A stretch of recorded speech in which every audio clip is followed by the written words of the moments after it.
आखिर बिमल गुरुंग के किस दावे से जीटीए में हड़कंप मच गया है? क्या जीटीए के दिन अब गिने चुने रह गए हैं? नमस्कार, मैं हूं केवल तामाङ और आप देख रहे हैं खबर समय। गोर्खाल्यान्ड त हाम्रो संवैधानिक हाम्रो आवाज संवैधानिक विषय हो, हामीले त्यो कुरा त राख्यौँ। तर अहिले घरि यो पहाडको जुन प्रकारको अवस्था छ, जग्गा जमिन सुरक्षा छैन, जग्गा जमिन आज जता पायो त्यतै किनिँदैछ अरू कम्युनिटीले। सबै कुरो रोकथाम गर्नलाई चाहिँ संवैधानिक व्यवस्थामा आज यो हुनुपर्छ। जसरी 11 जात गोष्ठीलाई ट्राभल बनाएर 6 शेड्युललाई इम्पोज गरेर संवैधानिक व्यवस्थामा जग्गा जमिनको सुरक्षा। बिमल गुरुंग समय समय पर अपने बयानों से तूफान लाते रहते हैं। कभी गोरखालैंड को लेकर उनकी आक्रामक शैली, तो कभी जीटीए पर प्रहार। जब से वे दिल्ली से आए हैं, पहाड़ में जब तक नया शिगुफा छोड़ देते हैं।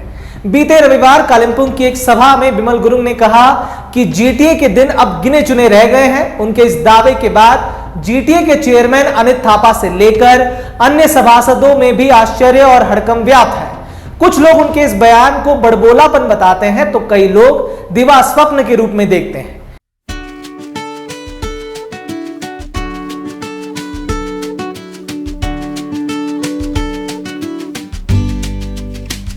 पिछले दिनों नई दिल्ली में केंद्रीय गृह मंत्रालय ने गोरखाओं की समस्याओं के स्थायी राजनीतिक समाधान के लिए एक त्रिपक्षीय बैठक बुलाई थी। हालांकि इसमें राज्य सरकार का तो कोई प्रतिनिधि शामिल नहीं हुआ था, परंतु पहाड़ के भाजपा और उसके सहयोगी दलों के कई नेता इस बैठक में शामिल हुए थे। इनमें नीरज जिम्बा, कालचिनी विधायक विशाल लामा, जीएनएलएफ, गोरखा जनमुक्ति मोर्चा आदि के नेता शामिल हुए थे। केंद्रीय गृह राज्य मंत्री नित्यानंद राय की अध्यक्षता में हुई बैठक में केंद्र ने स्पष्ट कर दिया कि गोरखाओं के सर्वांगीण विकास और सुरक्षा के लिए केंद्र हर संभव कदम उठा रहा है। केंद्र सरकार की ओर से कहा गया कि नेपाल, भूटान और बांग्लादेश की सीमा से लगे होने के कारण दार्जिलिंग क्षेत्र की समस्या के संवैधानिक हल के लिए केंद्र पश्चिम बंगाल सरकार के साथ समन्वय में कदम उठाएगा। जो मंतव्य निकलकर सामने आए हैं, अब उसके अलग अलग मायने निकाले जा रहे हैं। इसमें कई पेच भी हैं तो कई सरल रास्ते भी हैं। पहाड़ के नेता हालांकि बैठक के विस्तार में जाना नहीं चाहते, परंतु जिस तरह से बिमल गुरुंग अपने भाषणों में कहते फिर रहे हैं, उससे जीटीए में जरूर हड़कंप मच गया है। जसरी बोडोल्यान्ड टेरिटोरी रिजनको एउटा विषय छन्, आज बोडोहरूको एउटा डिस्ट्रिक्ट थियो, त्यो डिस्ट्रिक्टको आधारमा चलाउँथ्यो, काउन्सिल चलाउँथ्यो।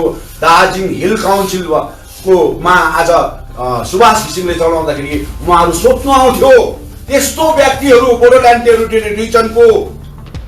तर आज बोडोल्यान्ड टेरिटोरी रिजन, उहाँले बोडोल्यान्ड टेरिटोरी काउन्सिल थियो, देन आफ्टर उहाँले बोडोल्यान्ड टेरिटोरी रिजन बनाउन उहाँहरू सक्षम भयो। अहिले 4टा डिस्ट्रिक्ट बनाएको छ, धेरैभन्दा धेरै एरियाहरू आज इम्प्रुभ गरेको छ।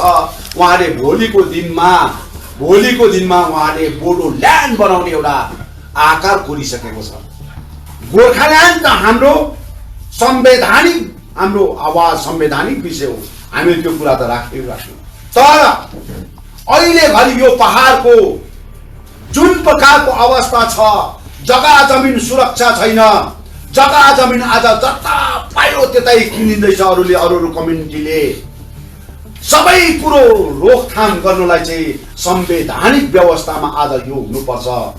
जसरी 11 जात गोष्ठीलाई ट्राभल बनाएर 6 शेड्युललाई इम्पोज गरेर संवैधानिक व्यवस्थामा जग्गा जमिनको सुरक्षा, जग्गा जमिनको भोलिको दिनमा सुरक्षा, हाम्रो जग्गा कसैले किन्न पाउँदैनन् भन्ने एउटा आर्टिकलको आधारमा 6 शेड्युलको आधारमा आज यो प्रकारको एउटा कथा हामीले पाउनुपर्छ भन्ने कुरोमा यो विषयहरू दस्तावेजहरू प्लेस गरेर अनि हाम्रो वार्ता यसरी चलेका छन्। मिठो प्रकारले चलेको छ, किन पहाडलाई बचाउनुपर्छ। Every drop of water counts. SBM Gold's water tank is the most sustainable and durable water storage solution available. Our hashtag Asli Commitment. अब नयाँ व्यवस्था आउँदैछ, तिमीहरूको लागि भविष्य तय गर्छु, तिमीहरूको लागि म भविष्य तय गर्छु। भोलिको दिनमा मैले के गर्नुपर्छ, कसो गर्नुपर्छ, मैले त्यो दिलगी गरेर भनेको होइन। यो चिज मैले आजसम्म गरेको चिज पुर्याएको छु, बुझे नि, मैले पुर्याएको छु। तर तपाईले बुझ्नु भएन, सुन्नु भएन भने त्यो ठुलो धोका हुन्छ तपाईलाई। त्यसले गर्दाखेरि अब तपाईँ गोरुबथानमा नारा जुलुस गर्नु पर्दैन, धर्ना बस्नु पर्दैन, बुझ्यो नि, जिन्दाबाद र मुर्दाबाद गर्नु पर्दैन। तर तपाईँले सपोर्ट चाहिन्छ, मलाई सपोर्ट दिनुपर्छ तपाईँहरूले। यही सन्देश अब नयाँ व्यवस्था हामी यो पहाडमा भित्राउँदैछौँ अनि त्यो व्यवस्था भित्राउँदाखेरि यसमा धेरै कुरोहरू आज कुरोहरू छन्। संवैधानिक व्यवस्था मामुली कुरो होइन। आज जिटिए दामी थियो तर डिपार्टमेन्टदेखि र पावरहरू आज उहाँहरूले दिनु सकेन। तर यो संवैधानिक व्यवस्था 6 शेड्युलको अन्डर नपर्ने 11 कम्युनिटीलाई ट्राभल बनाएर यो जग्गाको सुरक्षा र यो क्षेत्रको सुरक्षाको निम्ति आज यो विषय यो पहाड तराई डुवर्समा भित्राउने काम गरिरहेको छौँ। यसको लागि तपाईँहरूको साथ चाहिन्छ। बिमल गुरुङ ने कहा कि केंद्र सरकार जीटीए को संविधान की 6ठी अनुसूची के तहत लाकर प्रशासनिक व्यवस्था बदलने पर विचार कर रही है। यह कुछ इस तरह से होगा जैसे असम में बोडोलैंड प्रादेशिक परिषद का गठन हुआ था। बिमल गुरुङ ने बताया कि पहाड़ की नई व्यवस्था से न केवल 11 गोरखा जनजातियों को अनुसूचित जनजाति का दर्जा मिलेगा बल्कि एक एक गोरखा का व्यक्तिगत जीवन उपलब्धियों से भरा होगा। अगर 6ठी अनुसूची का दर्जा मिलता है तो निश्चित रूप से गोरखाओं की पुरानी मांग पूरी होने वाली है। 6ठी अनुसूची से सीधा आदिवासी आबादी को फायदा मिलने वाला है। मीडिया रिपोर्ट्स के अनुसार पहाड़ में आदिवासी आबादी वर्तमान में लगभग 32% है। हालांकि 11 गोरखा समुदायों को अनुसूचित जनजाति का दर्जा देने से आदिवासी आबादी 80% से अधिक हो जाएगी। Hi, this is Chef Ranveer Brar and I'm here to tell you that also gives me the license to guarantee you brilliance on behalf of IIHM. Join International Institute of Hotel Management. अतीत में Gorkha national liberation front के संस्थापक सुभाष सिंह ने भी 6ठी अनुसूची के तहत पहाड़ को लाने के लिए पश्चिम बंगाल सरकार और केंद्र के साथ एक समझौते पर हस्ताक्षर किए थे। बिमल गुरुङ एक ऐसे नेता हैं जो किसी समय इस सिद्धांत का विरोध किया करते थे।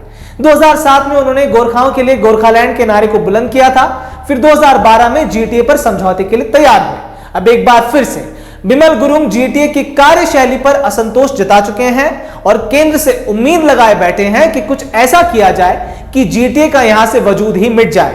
उन्हें लगता है कि गोरखालैंड क्षेत्रीय प्रशासन की नई व्यवस्था होने से गोरखाओं की एक एक समस्या का हल निकलेगा। हालांकि अब ये सब दूर की कौड़ी है, परंतु पहाड़ में बयार बह रही है और इस बयार में हर नेता बयार की दिशा में अपनी पीठ करने में जुटा हुआ है। आपको बताना चाहूंगा कि खबर समय के प्रतिनिधि सुरेश श्रीवास्तव के द्वारा लिखी गई है।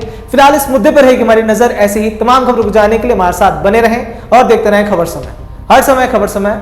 धन्यवाद। নাগাল্যান্ড স্টেট দিয়ে 200 গোল্ড মান্থলি লটারি, প্রথম পুরস্কার 1,50,00,000 গ্যারান্টেড। টিকিটের মূল্য 200 টাকা। প্রথম পুরস্কার শুধু বিক্রি হওয়া টিকিট থেকেই।